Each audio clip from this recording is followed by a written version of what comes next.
Всем привет! Компания Yongnuo продолжает выпускать интересные стекла под разные системы. И совсем недавно вышло два новых объектива Yongnuo 85 мм и Yongnuo 100 мм. И последний сегодня у нас на обзоре.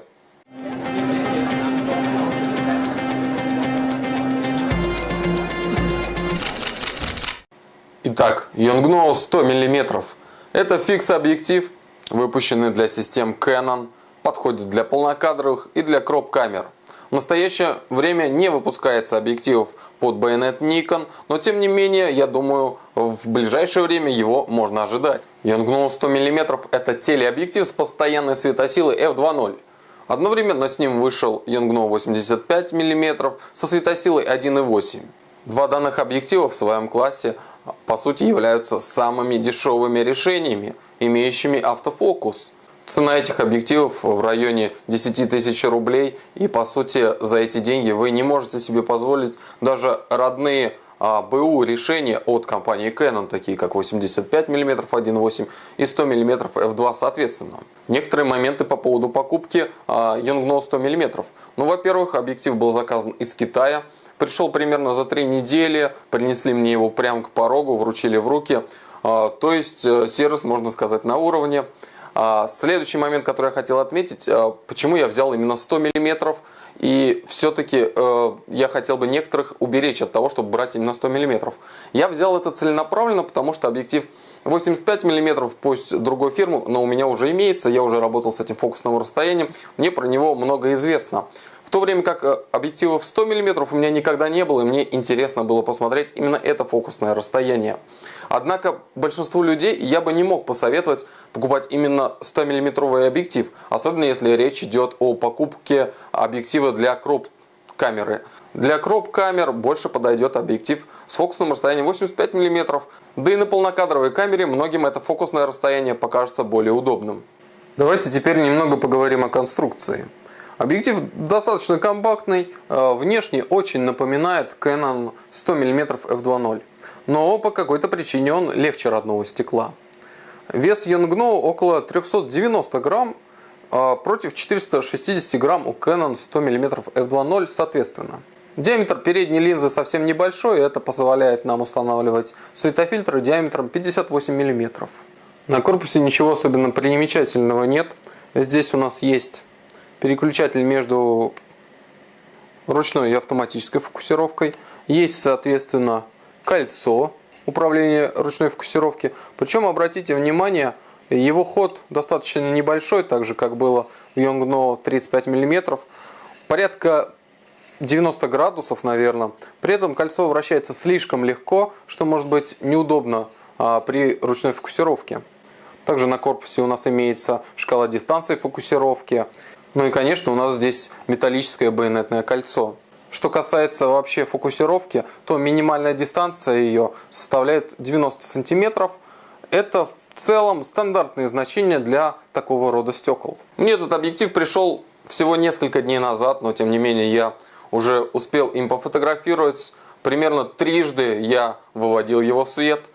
Сначала первый раз я фотографировал на кроп-камеру Canon 550D.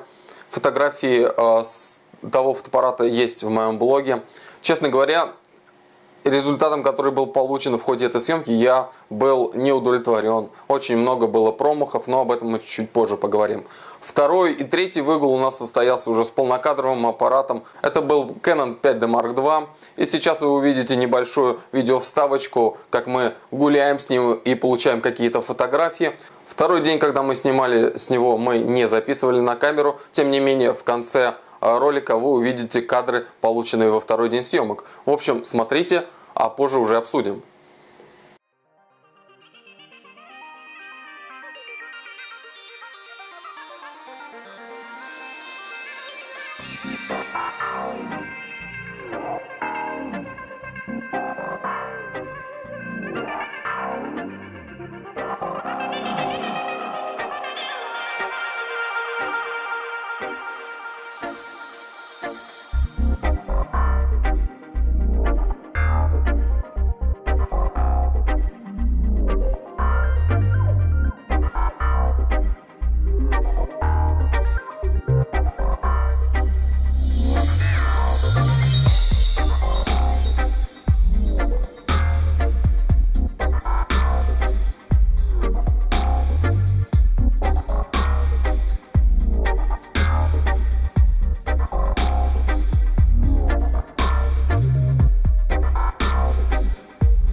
Итак, вы посмотрели нашу небольшую фотопрогулочку.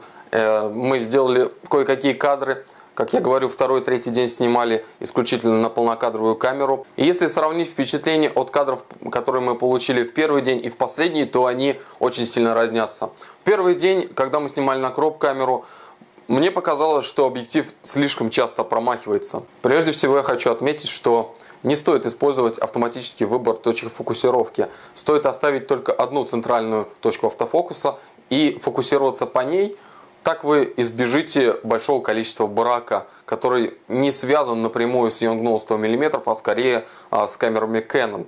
Естественно, эта рекомендация не касается тех, у кого Canon 5D Mark III или Canon 1DX или другие камеры с продвинутой системой фокусировки. Но, во-первых, таких камер не так уж и много, а во-вторых, едва ли люди, которые имеют такую камеру, будут вообще смотреть на Yongnuo 100 мм.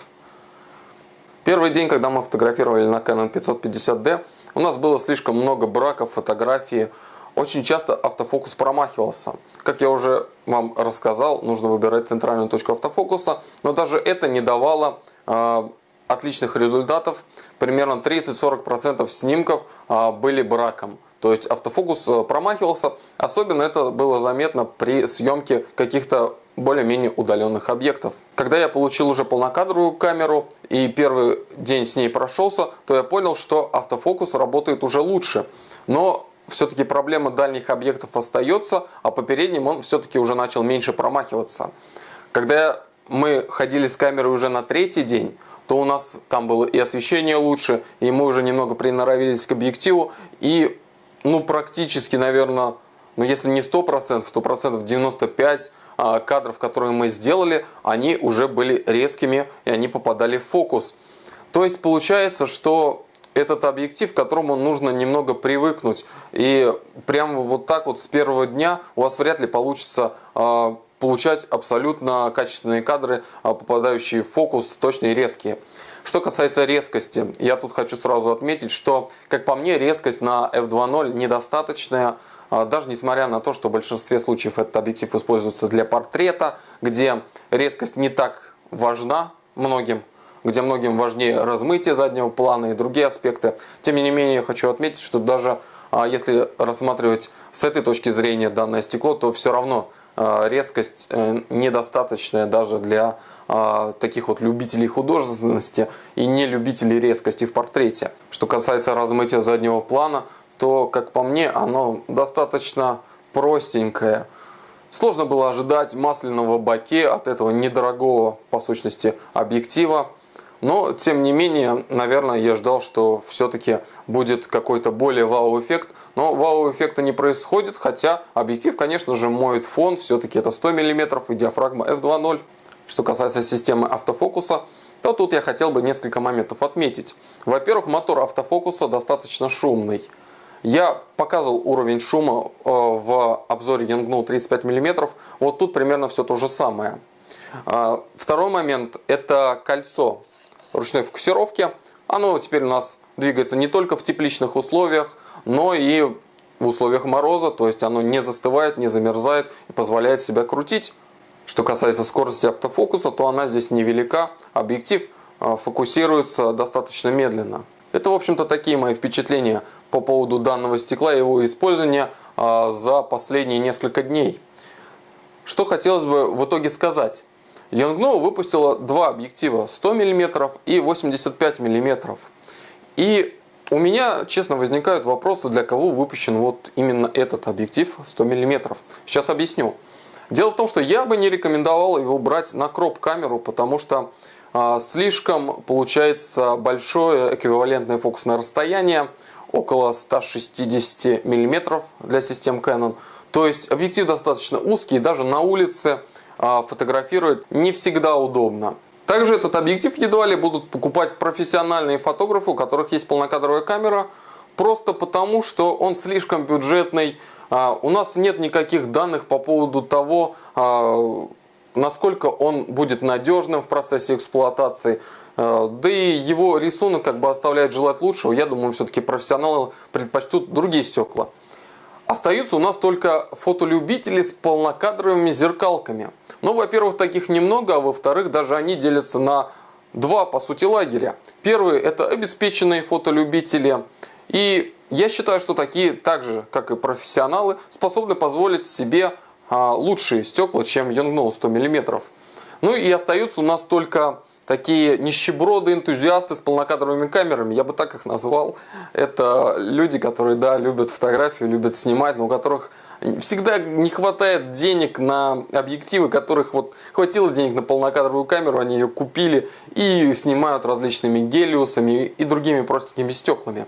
По сути, вот такой вот объектив 100 мм рассчитан скорее на них. Но тут я не понимаю, для чего выпускать стекло на такую узкую аудиторию. Все дело в том, что есть 85 мм, который подойдет и для любителей с кроп-камерами, и для энтузиастов с полнокадровыми камерами. Ну, в общем, у него больше охват. Таким образом, мне кажется, что аудитория данного стекла, она крайне небольшая, и я не совсем на данный момент понимаю, зачем вообще Yongnuo выпускать данное стекло, когда есть тот же 85 мм, который от этого, ну, по сути, отличается только фокусным расстоянием. И, возможно, кто-то из компании Yongnuo посмотрит этот обзор, и я бы хотел уже к нему обратиться. Дорогие наши разработчики, а не хотите ли вы сделать что-то поинтереснее и попрофессиональнее? Например, скопировать объектив Canon 85 мм 1.2. Думаю, по цене $300-350 это был бы очень интересный вариант для многих людей. Ну а сегодня на этом все. Спасибо за внимание. Я постарался в эти сжатые сроки хоть как-то вам рассказать про данный объектив. Старался сделать максимально быстрый обзор. Ну и всем спасибо за внимание. Обязательно подписывайтесь на наш канал, ставьте лайки. Всем удачи, хороших кадров. Пока-пока.